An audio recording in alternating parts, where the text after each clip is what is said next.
Hi everyone, this is Watchables, and my name is Kane. For August I decided to treat myself, and you in a way, to some of my favorite movies. Making a list like that is basically insane. I started out with 50 movies, but I can't really contain it there. It's now at 56 and growing.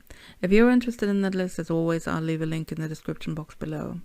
These movies aren't in any particular order, except for the first one.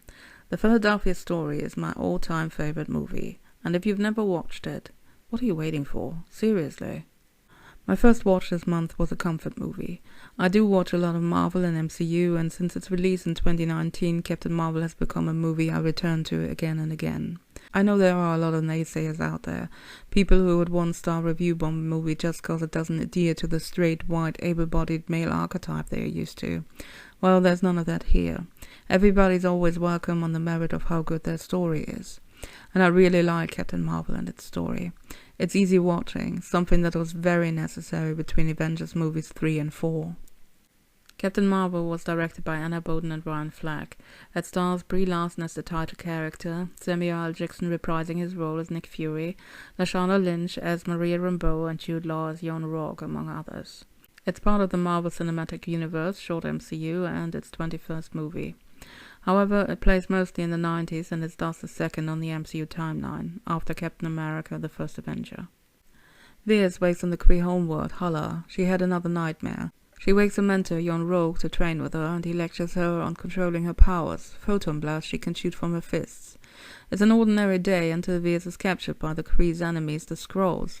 Shapeshifters, she's told, are destroying the galaxy, who unlock some memories Veers had forgotten. They are after a scientist named Lawson who has been working on the lightspeed engine the Skrulls want.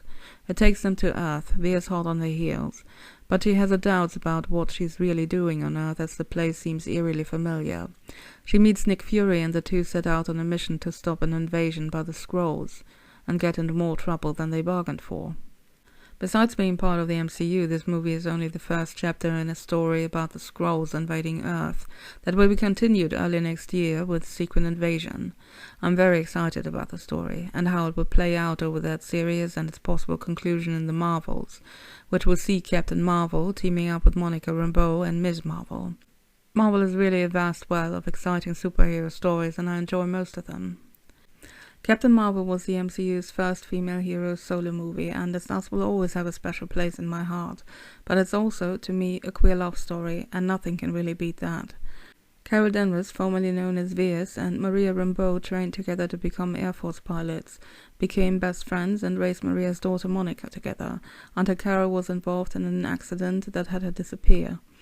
While Marvel mostly plays it straight and basically calls the two women gal pals, there is no token love interest in Carol's story besides Maria. It helps that the actresses have great chemistry and look at each other with hard eyes.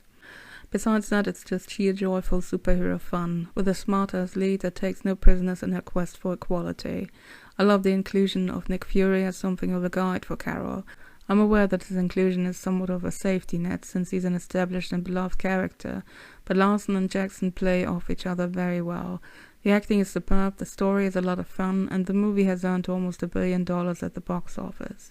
Yes, some people will tell you that it's the worst, but some people will also tell you Avengers Age of Ultron is underrated. There are a lot of opinions in the Marvel fandom, and I respect that. What I don't respect is misogynists who claim a movie is bad because a woman dared play the lead. Captain Marvel is on my favorites list to stay, and I hope you are here to stay as well, in way of subscribing maybe. A thumbs up is also appreciated, and if you wanna argue in the comments, that's what they're there for. If you just wanna leave sexist crap, I'll delete it though. Thanks for watching, check out all the links below, and I'll see you when I'll talk about DOA, Dead or Alive, my next watch from my list.